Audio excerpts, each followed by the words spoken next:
Hey everyone, it's Cory McCarthy, and I'm kicking off yet another weekly live Q&A because you guys do seem to really enjoy these. I'm going to wait for the viewers to get on 1 second. I'm just going to ensure that this is kicking off 1 second here. This time of letting roll in the background that I've had happen before. So looks like we're getting some viewers coming on, and I'm gonna let those roll in. You guys can begin asking the questions, of course, in the sidebar. I think last time there were some points where I blacked out, and all you could hear is my voice. I don't really know what to do about that. It seems to be happening on more than one device, and to other people I've spoken to, it might very well be a Google issue. I don't know. It's never happened to me before doing live events, so I guess for now, until I can figure that out, you got to bear with me, and you'll hear the audio at least if we cut out.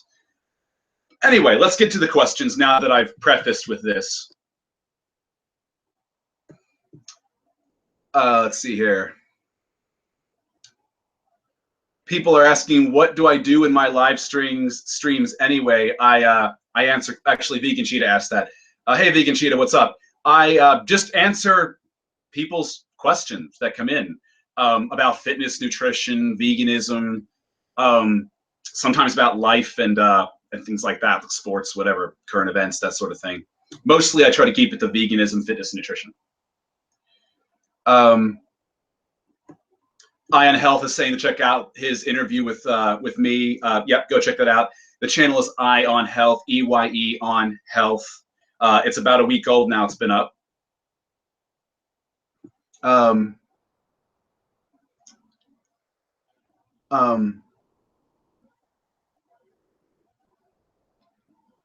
Just waiting for more questions to come in.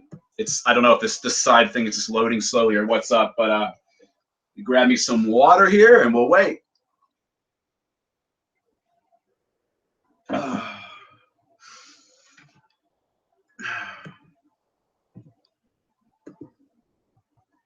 Just waiting. Feel free to. Thoughts on honey, someone asks. Health-wise, look, I don't have any thoughts on honey. As a vegan, I don't use honey. As a vegan, I don't promote honey. You know, and to be honest, I haven't really.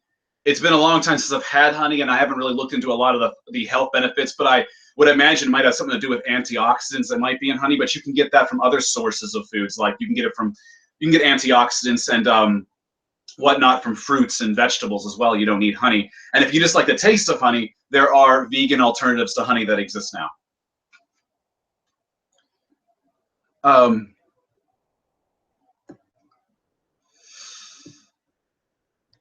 Just waiting for some more questions to come in.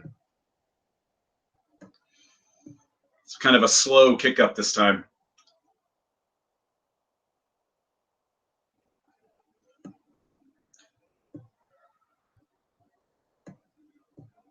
What do I do for my traps? I've released a video about this. The video is called Traps Like Everest, I believe is what I named it. It was about half a year ago, 9 months ago, something along those lines. It was around winter of 2015, late winter, the early winter, I guess, coming into late 15.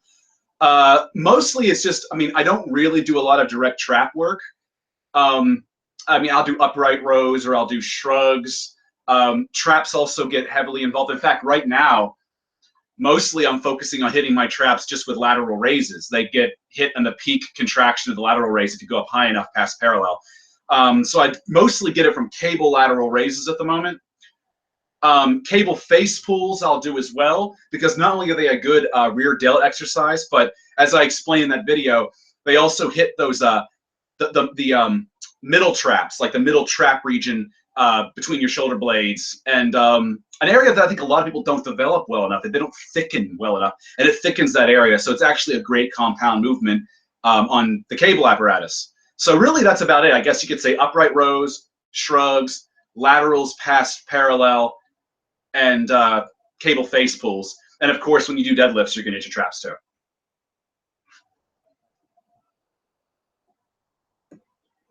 What is my take on probiotics?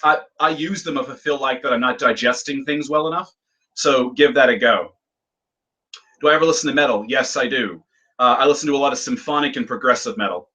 I've named bands in the past on the Q&As like Nightwish, Camelot, Pain of Salvation, Opeth. Those are just a few. And then there's some bands that dabble in metal like Porcupine Tree, Riverside, things like that as well.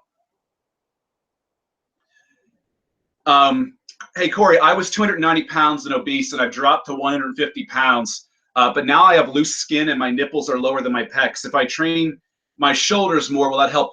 You can fill things out with muscle to some degree, but bear in mind, as a natural, you're only going to build so much muscle over time and so quickly. To really undo that damage, you might need cosmetic surgery. I mean, I'm just saying that it's a good possibility depending on how bad the damage is of loose skin. Especially if your elasticity is not going to let it bounce back to what it formerly was. I mean, your skin should be able to some degree, bounce back over time, but can't guarantee it will. There are people who have lost a lot of weight and they end up needing to get cosmetic surgery, things up. What's my opinion on soy protein? I love it. I use soy, I eat tofu every day, and in my protein powder, 50% of it is soy protein isolate, along with pea protein and rice protein. It's a custom blend that I put together. Looking at the chest anatomy, I can't help but think that straight bar dips are the best for lower chest, even better than decline. Would this be all right? Both would work for your lower chest. Actually, both will work for your entire chest. They've actually done EMG research on decline bench press, for instance, and shown that it activates the upper pecs more than an incline bench press. So that's kind of counterintuitive, but it does.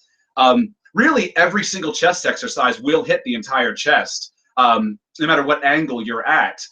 It's just that some might activate specific areas a little more based on EMGs than others. Have you ever experienced runner and jumper's knee, and do you have any tips for knee health? I can't say that I know what that is. I mean, I've had sore knees in the past. I guess just I've iced them, rested. I don't, obviously don't train legs when I feel like my knee is going to blow out. If I've somehow injured it through martial arts or whatever, I just give it a chance to rest until it feels better again. Then I go in and I test the waters first and see if I'm feeling any problems. And then, of course, I go forward. Let's see here. Yes, I'm lean enough that I can see upper fibers contract more when simulating decline movement. Yeah, that's very true. Like I said, the EMG show that the upper chest, I think it's like 30% additional activation of the upper pecs from a decline bench press versus an incline bench press. Do I take any neurotropic supplements? No, not currently. How much salt do you eat, and how much salt can ruin your definition? Bear in mind that salt, your body needs the sodium. I don't really measure how much salt I eat. I throw a bit of salt on every meal, and I throw a little bit of salt in my intra-workout drink, my water, and I throw a little bit of salt in my post-workout drink because it can help with vascularity, making the pump look better. It can cause you to retain water, which in some people worse than others, which can blur definition, but it will pass as you obviously dehydrate a bit. I'm not saying purposely dehydrate, but also as you release some of that sodium through your system if you've ever done it. Now, I don't recommend really going overboard with sodium, and it can depend on the person because obviously it can cause heart problems, I've heard, but it also depends on the person because some people expel sodium faster than others and might need to replenish faster than others. So there you go. What do you use to supplement B12 and the amounts, please? I take 1/4 teaspoon of a Now Foods supplement called Liquid B12, I believe is what it's called. It's got a funky cherry/mint flavor. It's the best way to describe it. I take it every morning under my tongue. It's sublingual. It's cyanocobalamin, and it's labeled vegan. And I take it every morning under my tongue and hold it for 30 seconds, just 1/4 teaspoon. That gives me about 16,600 and something % of my daily value.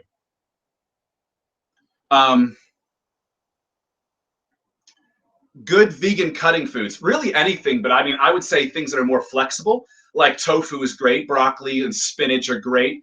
Things that are higher in fiber are going to help you fill up faster and feel more satiated. I know that when I'm cutting right now, currently, one of my favorite things to do is use more fiber-rich fruit for my carb sources because, for instance, sitting down to 5 peaches is more satiating to me than sitting down to 2 or 3 bananas. So, do I ever spend free time on video games? I play some, but not a lot.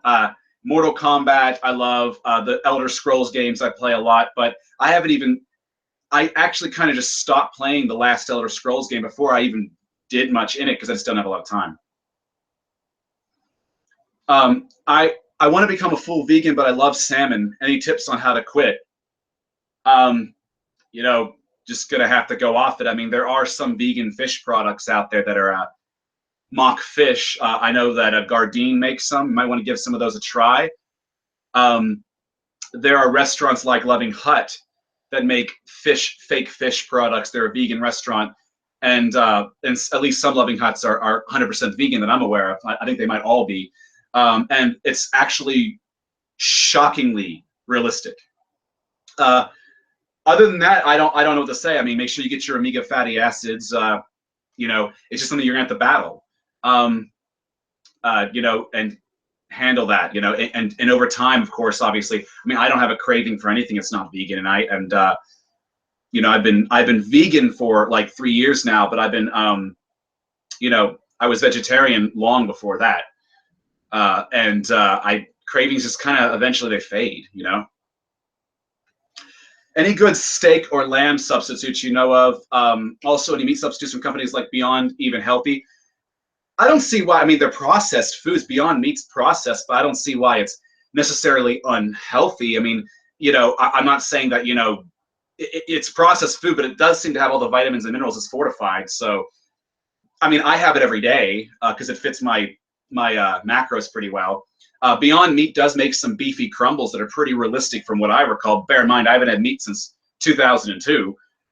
And Beyond Meat is about to release a veggie burger that actually fries up. It's in patties, like beef style patties, will be sold in the meat department. I've heard. It bleeds beet juice, and apparently it's the end to burgers basically, and they're going to sell it right beside actual beef on the shelves to see if they can compete. They're trying to market to carnivores, basically, people who eat meat. So, and give that a go, maybe. There are companies who even have fake skin on their fake fish. I will tell you that. Yep, Loving Hut even does that. Do I think peanut butter is healthy? I mean, it's fine. It's high in fat, so it might not be good for your physique if you eat a hell of a lot of it. But I mean, some is not a big deal. It's good. I mean, I think it's really tasty, and I consider it healthy. It's got protein. It's got quality fats in it. No, I don't go overboard with it. I might put some peanut butter on banana. That's about what I usually do. I usually stick about a tablespoon and a half of peanut butter every day on a couple bananas.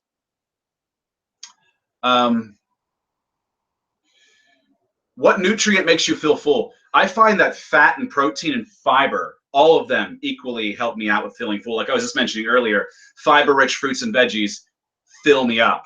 But high protein and slightly moderate to higher fat makes me feel. I can say that I was the most satiated on ketogenic diets when I did them, vegan ketogenic diets, because the higher fat and the moderately high protein definitely satiated me. Sorry, once I got itchy back. Let's see. Let's see if I'm missing anything here.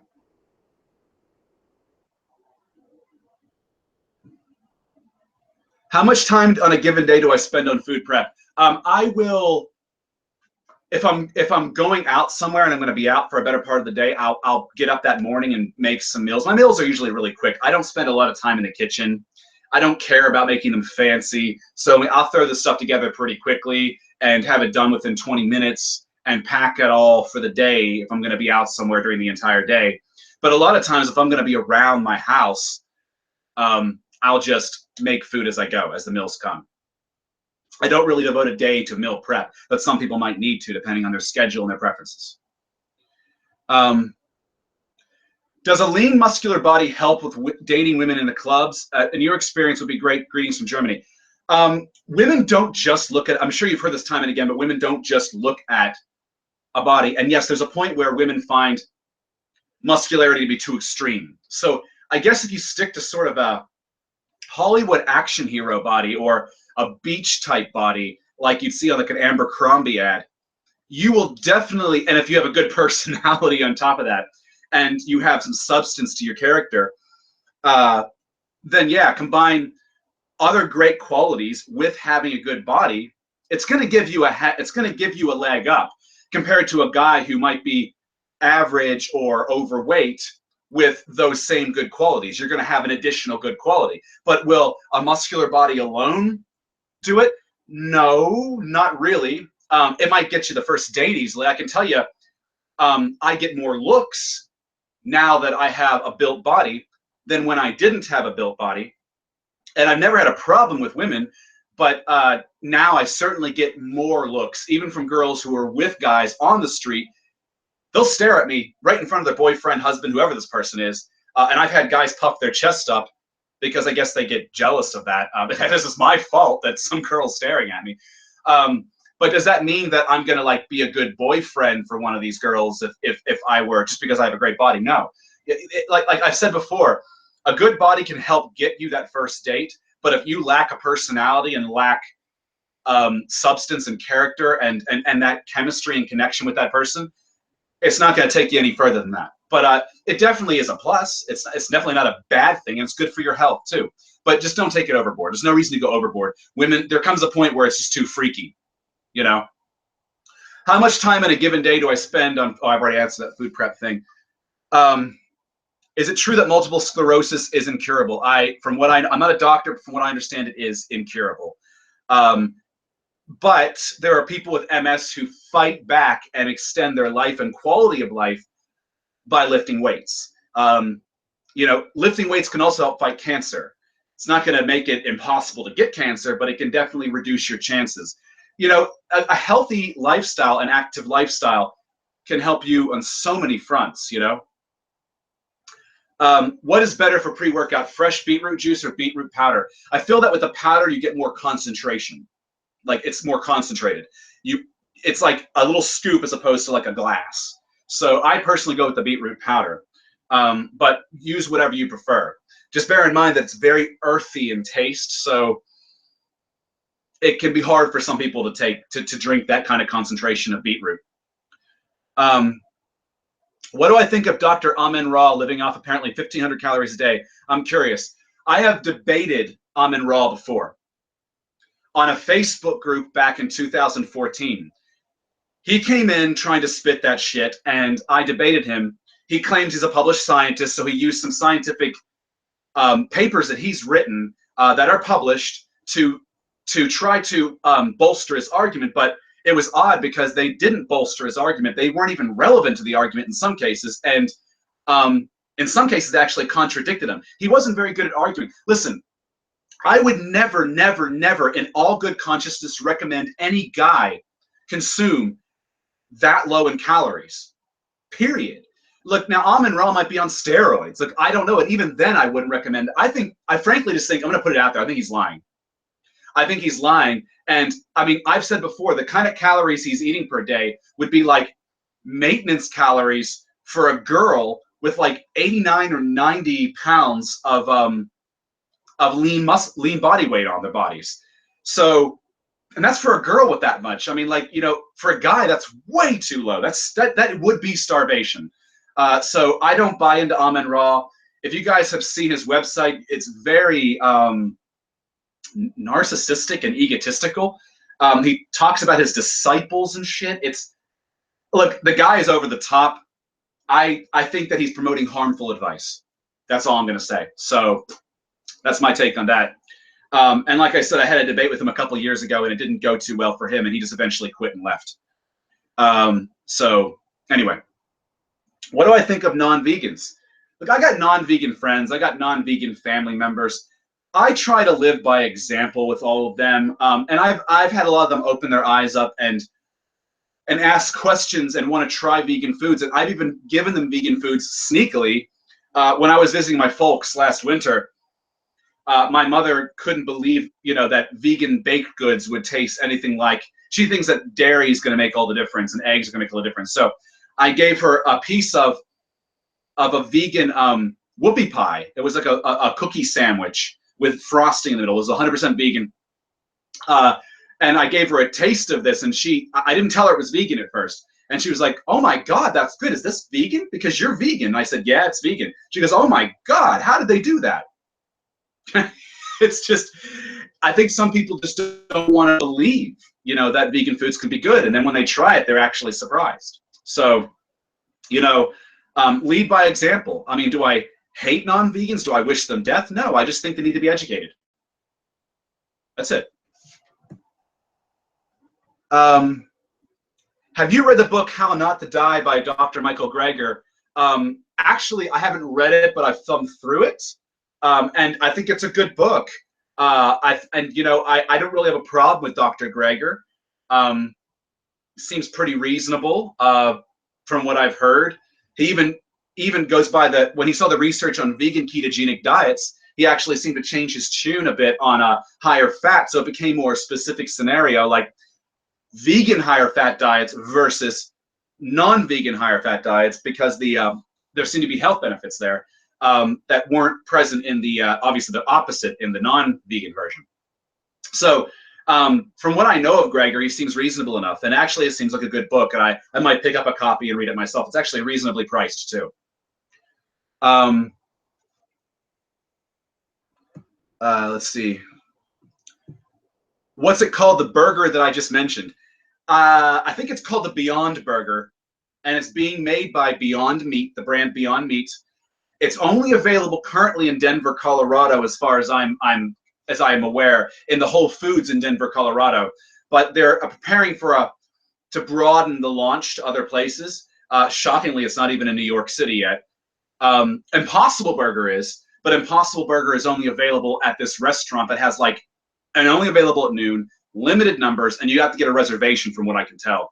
So I haven't even bothered. But eventually Impossible Burger will be available in your meat butcher block like you would buy beef. They'll wrap it up in paper and butcher paper, and you'll basically form patties or balls or whatever, and you throw it on the frying pan or in the oven or on the grill or whatever you want to do. But yeah, that one's called Impossible Burger. The one by Beyond Meat is called Beyond Burger. And if you go to Beyond Meat's website, they'll tell you all about it. You can get on their mailing list. Why is fat not good for your physique? Is it because of calories? Fat's fine for your physique. Fat is needed for health. I always say 20% of fat should be the lowest you go, but you can go as high as 35% according to the American Heart Association and according to the World Health Organization and a number of other orgs out there, including the CDC. But fat is calorically dense, so physique-wise, if you eat a lot of fat, you can bump over your calorie intake and go into a surplus pretty quickly with fat and fuck things up for yourself. It's a lot easier than protein and carbs. And protein is highly thermogenic, so I consider that in a realm of its own. There's been studies that have shown that a surplus in protein has not, specifically protein, I guess in protein powder in this case they've used, did not lead to any harm on your physique. In fact, if anything, it improved the physique. So protein is in its own ballpark altogether because of how thermogenic it is and how difficult it is for the body to convert protein into fat. I've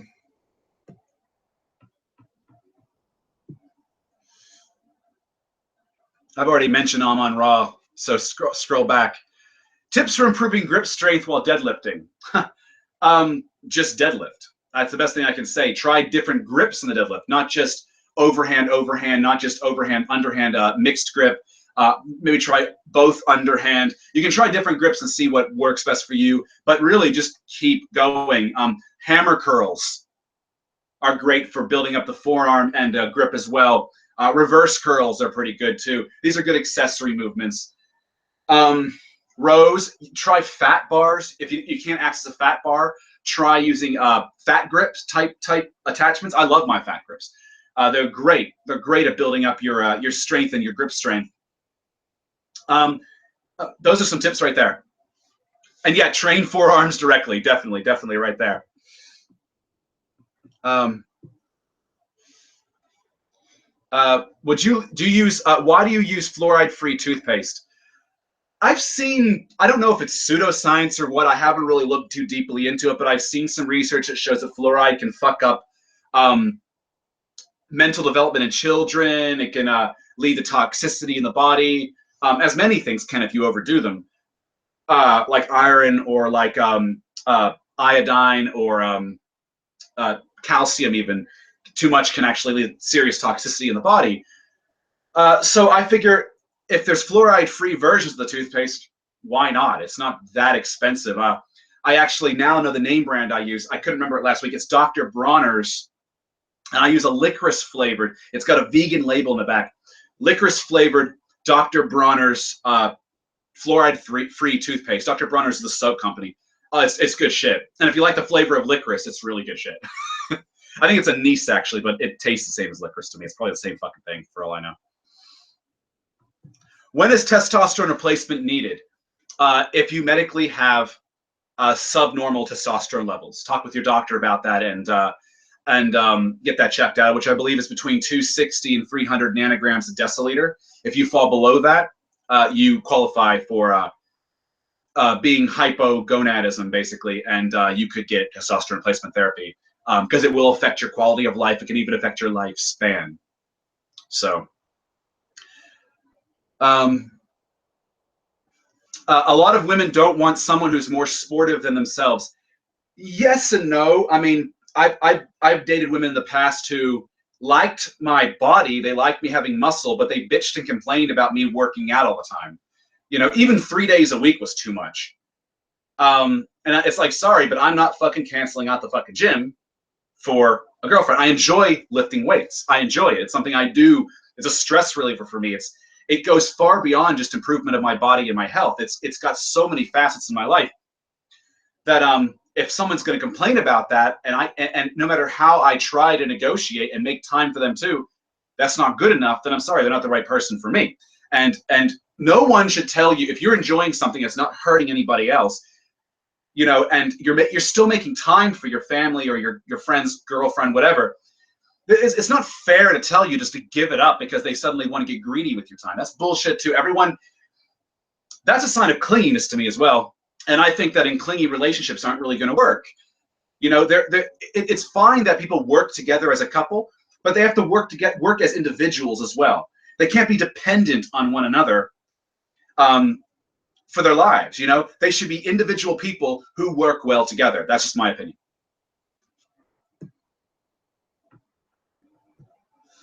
Do I think that vegan drama like Vegan Cheetah is good or bad for the vegan movement? Look, I've said before that I don't particularly care for it, but Vegan Cheetah seems to enjoy doing it. People seem to enjoy watching it, so I guess more power to them. I do think that I don't think it's necessarily helping the vegan movement. It's just entertainment.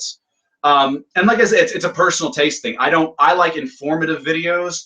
I'm not into like TMZ kind of stuff, but you know, to each their own, you know, but is it helping veganism? No, and I think it might be causing some conflicts within the vegan world, internal drama, which is just distracting from the veganism as a movement.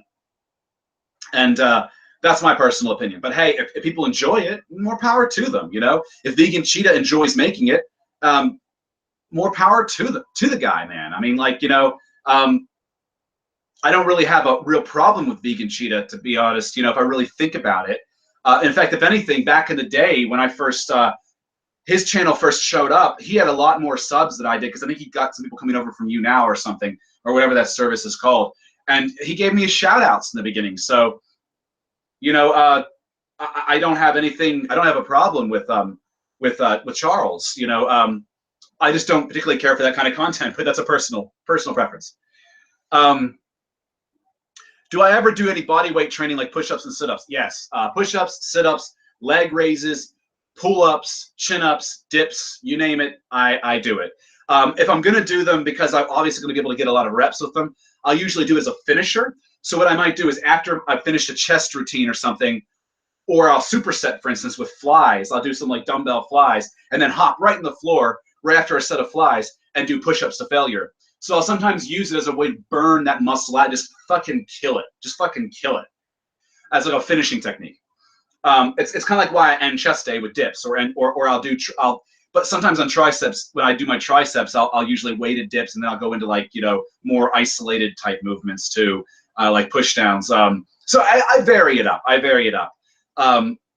Sometimes full body weight, sometimes body weight with added weight, like somebody sitting on my back for push-ups, or putting weight plates on my back, which is really hard to do by yourself, by the way. So you have to have somebody at the gym do that for you. Yeah. Let's see here. I run once a week in the weekend for a minimum of 4 miles. Then I train college. How can I eat right during the run days to make sure I recover by Monday? Really, it's a matter of just ensuring you get enough calories. Bear in mind that everything you burn from running, you're not going to be able to use for growing and recovery in the gym. So you may need to bump your calories up. And depending on your goal, bump your calories to where you feel that you're getting your goal being reached. In other words, if your goal is fat loss or maintenance of your body weight, you don't want to be gaining weight. So bump your calories to a point where you just keep maintaining and you can sustain all those activities. If your goal is to build muscle mass, add more calories so that you're gaining weight, but not excessively gaining weight. There's no reason to excessively raise your calories. Just get to a point where you appear to be gaining more muscle than fat. It's a slow build. Don't do these fast, dirty bulks.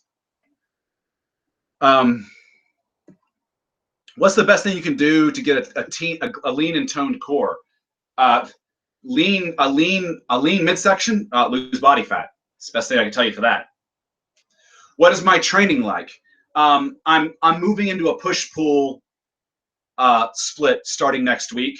I'll be doing push on Mondays, pull on Tuesdays, rest on Wednesdays, push Thursdays, pull Friday, and I will be involving leg work in the push-pull. So, for instance, on a push day, I'll do squats and I'll do calf raises. On a pull day, I'll do deadlifts and I'll do hamstring curls. So I work them into my push-pull split. Instead of having push-pull legs, I work the legs in as a pull or a push movement. Do I watch The Vegetable Police? And if so, what are my thoughts on him? I don't know what that channel is. I'll have to look at it. I'll have to look into it.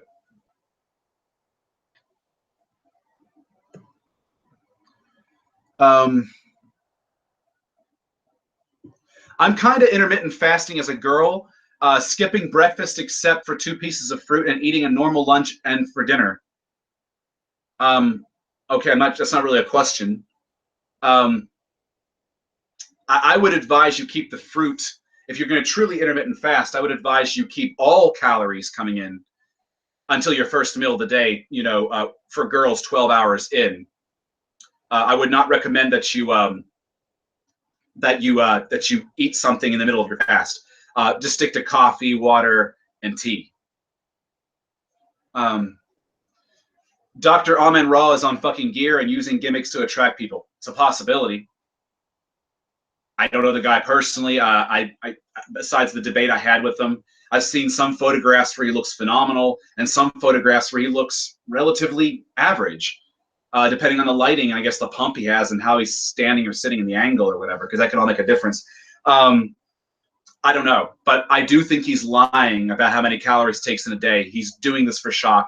And I have a problem with somebody advising men who might not know any better and just go by how he looks to eat something so low like that. He is going to hurt people. He's going to hurt people. That's my take on that. What kind of resistance training should endurance athletes do? Whatever works for your particular sport. You know, running, cycling, whatever. I mean, whatever works for your sport.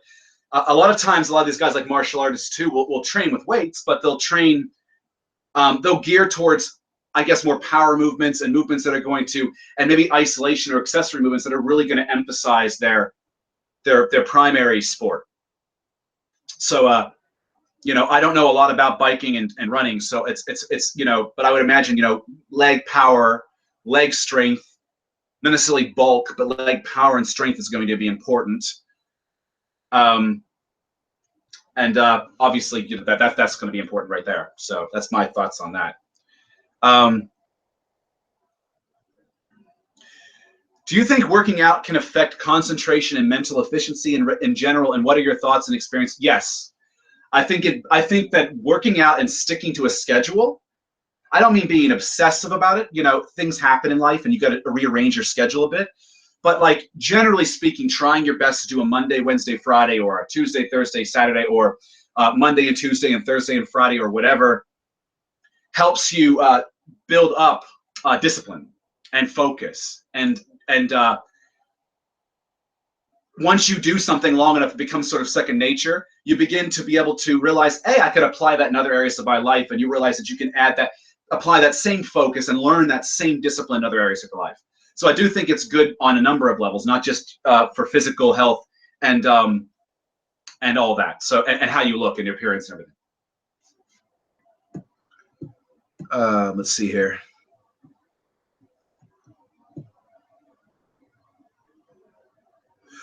Is 14-10 a good intermittent fasting window? Sure. If you can't handle the 16-8 thing, build yourself up. When I started, I could only do 12-12. And then I inched myself to like 14-10, and then I inched myself to 16-8, and now I'm used to 16-8. So definitely, if you can't just do it because it's painful or hard for you, ease yourself up to it. You'll still get benefits, you know. The fasting period will still give you benefits. But you might find that coffee does help because coffee is an appetite suppressant. Do I have any advice for men in their early 20s for fighting depression? Depression's root causes, and I'm not a psychiatrist. For me, it was just about learning to care about myself more, I think, and having more confidence in myself for my teen years. It helped losing weight because I was a chubby teenager. Martial arts helped a lot, and I did that since I was a kid. But a lot of the values and philosophy from martial arts helped a lot when I became more confident in other areas. It just sort of like it bloomed and blossomed. That's the best thing I could advise. You try to have a more positive outlook. I'm not saying to be positive without ever seeing the negative things, because that's useless too. There are negatives in life. But try to focus on, don't just focus exclusively on one or the other. Realize that both exist. And roll with the punches and have belief in yourself and find things you love doing and do them, because that can help boost your confidence and your happiness and make you your character come across better to other people as well, because you have substance and all that. That's the best thing I could advise. Hang in there, buddy, because a lot of people suffer from depression. A lot of people do. I can tell you working out helps too. Kinds of chemicals in your brain to help you fight the depression. Being active in general, even not just lifting, but like just sports can help as well. So hang in there. There is light at the end of the tunnel there. Don't do anything drastic. Talk to friends and family. Surround yourselves with good people. And I wish you the best with that, because you can get through it. You can overcome that shit. Let's see here. Favorite exercise in the gym? I love the deadlift. You know, this is kind of shameful to mention, but I like curls, man. I like doing curls too. I love the pump I get doing arm training. But I love the deadlift. The deadlift is probably my favorite exercise.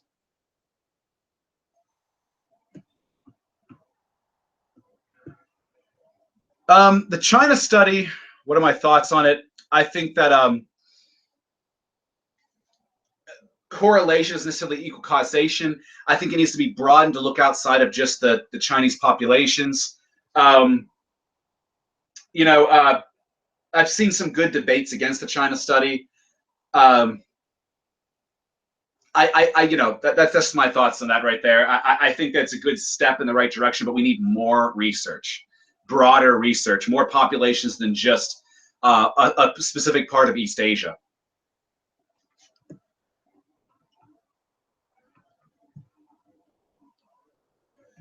Do I cycle creatine? No, I don't. I take 5 grams of creatine monohydrate on my rest days, and I take upwards to, let's see, 15 grams of creatine on my training days. I'll do 5 pre, 5 intra, I'll sip during my workout, and then 5 in my post-workout shake.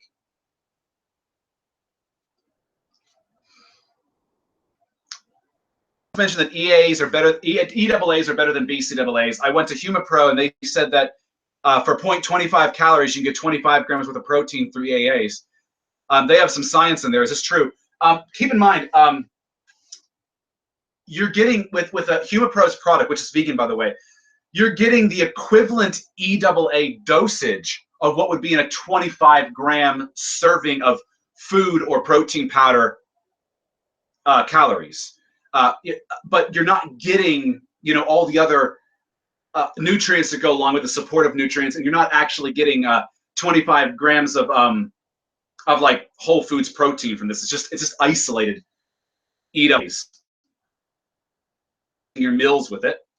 I would use it in addition to your meals and everything else. Like take it. I've seen studies that show that there's actually a study that shows by God, who was that fucking guy? Oh my God, I can't think of his last name right now. He's does a lot of fitness and nutrition research. Can't think of it right now, but it will come to me. Jacob Wilson, I believe, Dr. Jacob Wilson. He did a study. He did a paper where he showed that vegans who specifically do supplement EAAs between their meals have double protein synthesis rate. So there you go. So it's great to throw in there, but don't replace your meals with it either, because you can become deficient in nutrients as well.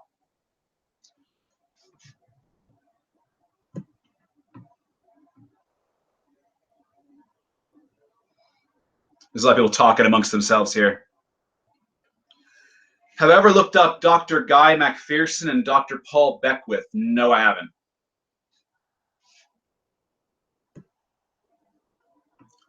What do I think of Andrew Marlowe? Isn't that Charles's Vegan Cheetah's brother? I don't know. I don't know much about the comment. What brand of beetroot powder do I use?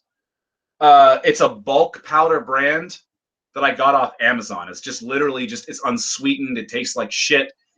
And I got it because it was dirt cheap, because it was like just beetroot powder, unsweetened bulk, and it was pretty affordable, like 1,000 grams, I think, and I got it for like $25 or something along those lines. Any special tips for someone who's a late starter and just starting working out consistently after turning 30? Anytime's a great time to start. Anytime's a great time to start. Train as you would if you started in your teens, or as you would if you started in your 20s. Just, you know, keep in mind, you don't want to push yourself through any weaknesses or injuries you might have, like pre-existing stuff, and make them worse. So train smart, but use the same kind of techniques like frequency, volume, all of that. Like start full body routine and work your way up to increasing to like maybe push-pull legs, or to upper and body and lower body to get more variety of exercises.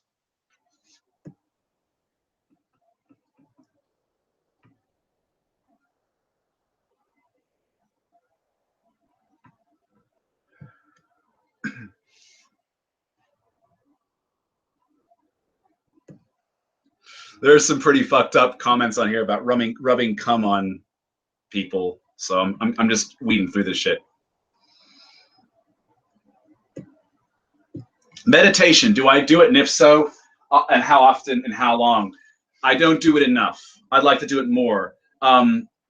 Mostly I would do it before I train martial arts, but I really should do more of it because it might help with my ADHD. I really should do more of that because it's got benefits. It's good for you. What do I think of full body workouts? I've talked about this in the past. I think they're great for beginners, but I think as you get to an intermediate or advanced level, you want to start incorporating more exercise variety into your body part workouts, and to do so on a full body, you'd be like in the gym for like 2 or 3 hours. So that's when I think upper body, lower body, and push-pull legs becomes more viable.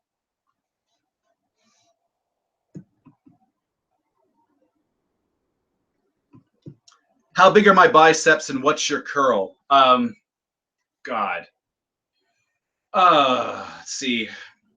preacher curl with dumbbells. I can get 12 reps at 35, 12 quality controlled slow reps with 35 pounds per arm. I can do incline curls for like 40, 45 pounds per arm, but I haven't done those for a while, so I might be improved by now. My barbell curl for like, this is all for like 12 reps. My barbell curl is like, last check was like 90 to 100 pounds. My upper arm flexed measurement when cold, not pumped, is about 16 inches.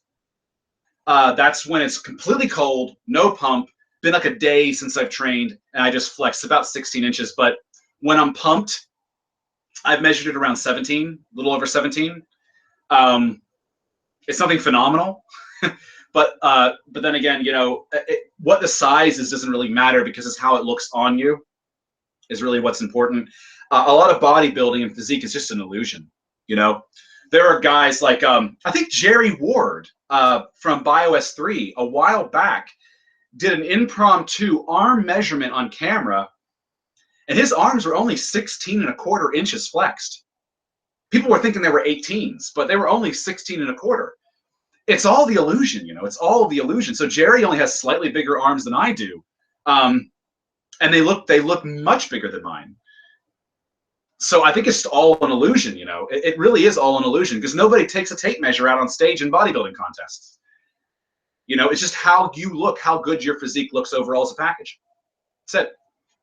And bear in mind, the taller you are, I mean, I'm 6 feet tall. So the taller you are, the more space you're going to have to fill with muscle to look bigger. So my arms might look decent on me, but they're going to probably look huge on somebody who's like 5'8". So my thoughts on grains and gluten. I mean, unless you're a celiac, I don't see why you should avoid gluten. I've never seen the evidence to show otherwise. There are people who genuinely get sick on it. But I know I've avoided it because I got sick on it every now and then, but then I'd go and test the waters again, and I'd be fine. Then suddenly I'd get ill on it again, and I have to go back to being gluten-free. So I think you can develop allergies to some of these things as well, I think. And then they can kind of like, they can dissipate a bit and then come back full force if you go full on with it. So that's just my own experience and anecdote there. I don't know if that's true or not.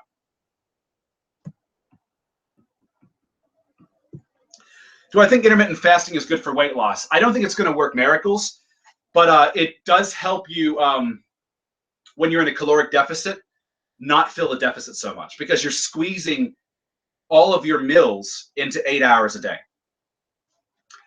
Am I a personal trainer? I'm an online coach for fitness and nutrition at the veganmuscleacademy.com. If you're interested in seeing the splash page, it's www.veganmuscleacademy.com/join-now/. And that'll bring you to the splash page that it shows some testimonials, some photographs. There's a little splash video that introduces what's in the academy, et cetera, et cetera. So I do online coaching. I do both group, and I do one-on-one as well. I've done one-on-one as well, like customized stuff as well. So yeah, I mean, in that sense, yeah, I'm a trainer, I guess. But I focus heavily on the nutrition element, but there is a training element to it as well. What do I think of Alex from Alpha Destiny and his programs? I don't know much about him. I'll have to look into it. I don't really watch a lot of YouTube, and I have a lot of catching up to do on YouTube as well, like with vegan gains and whatnot. There's a lot of videos I haven't seen of his that I want to catch up on, because I do like his channel.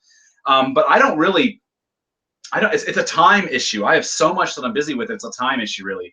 So there's probably a lot of great vegan YouTube channels or non-vegan YouTube channels that I don't even know about.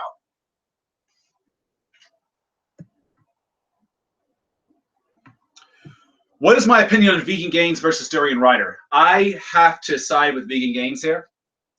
You know, I've seen Durian Ryder's a couple of weeks back or more, maybe about a month back, where he did a video where he was criticizing vegan gains, his nutritional ideas, a lot of which I think vegan gains learned from me, because like the higher fat intake, vegan gains went from recommending 10% to like 20% and up to 35%. He's also recommending protein now a little higher for athletes, which is what the science recommends.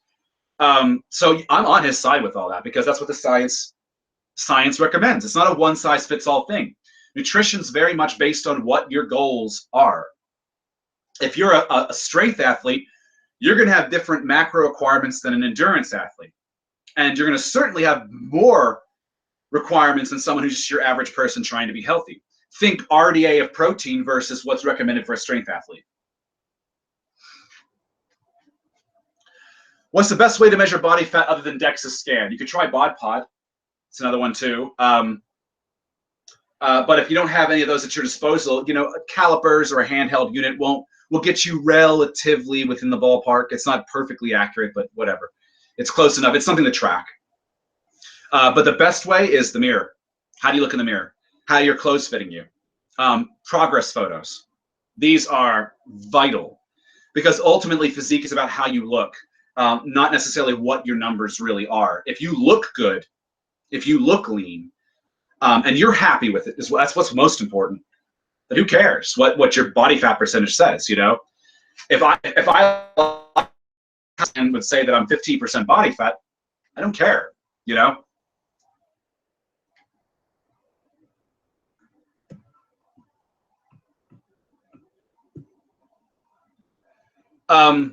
I've shown my triceps before. I don't like my genetics in that region. I have higher triceps insertions. So my triceps don't look as full even when flexed. It's harder to fill that area out. It's a pain in the ass. I can tell you another vegan who has the same problem, and this is not to criticize the guy, but he also has the same obvious problem with his triceps. It's Barney Duplessis, the Mr. Universe winner. He looks like he has high triceps insertions, which is why his triceps kind of had that not full pumped out look, but kind of flat look, even when he's pumped. In the videos I've seen and photographs I've seen, it's just genetics. You can't change that short of surgery. How tall am I, and how much do I weigh, and what's my body fat percentage? I am 6 feet tall. I currently weigh 205.2 pounds, I believe. Might be less than that. Last time I checked. And I haven't used my handheld unit for a while, but last I looked, I was, it said I was around 15% body fat, but to my eyes, it looks more like 16 to 17%. I don't know. It's not the most accurate thing in the world. There's been times where I've been 10% with visible abs, and that fucking thing is saying I'm 16. So who knows? It can waver. I've seen people who are 6% body fat, legit 6% body fat, who have used the same Omron unit and it's told them that they're like 12%. So look, I don't know. I go by how I look and how I feel and what I want to look like more than what those numbers are. I do monitor the scale though to see what's working, what's not working, and I do track lightly, you could put it that way. Mostly I like progress photos, and I like going by how my clothes fit.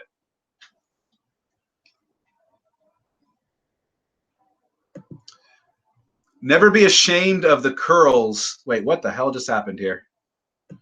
Like a lot of shit just disappeared.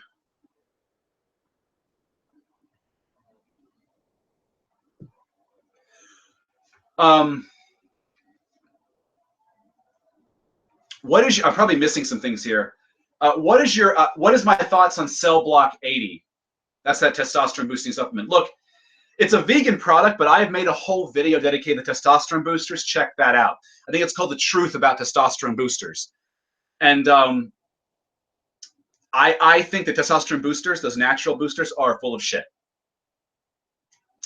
They're not going to do much for you muscle-wise. I explain it in the video, so give it a look. Have I ever had shoulder issues, and how did I overcome them?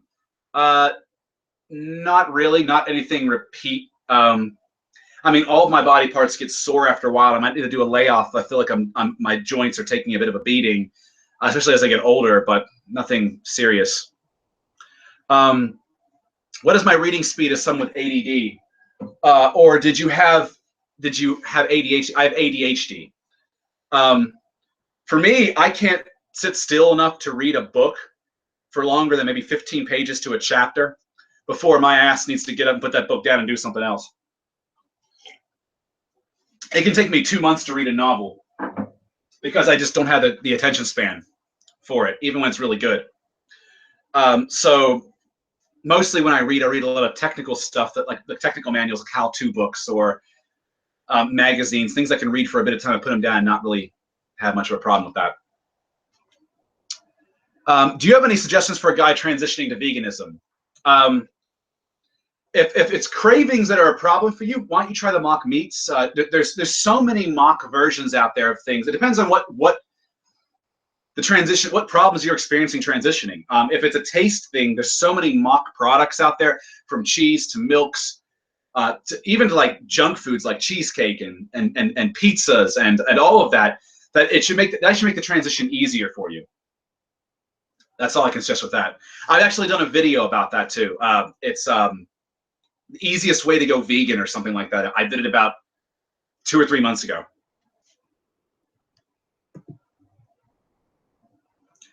How does my ADHD interfere with my life presently as an adult? It affects my attention span. It affects me getting suddenly hyper and then having a crash. It makes me impulsive sometimes. Impulsive a lot of times. That gets me into trouble. That's really it. I mean, it's nothing much else that I have to say about. Oh, my computer's about to die out again. I can't get I have to get an extension lead, so I'm going to cut this short now. I'm getting hungry anyway, so sorry guys, but there will be another Q&A next week, and we can pick up questions where I left off this week. So I'll see you guys around.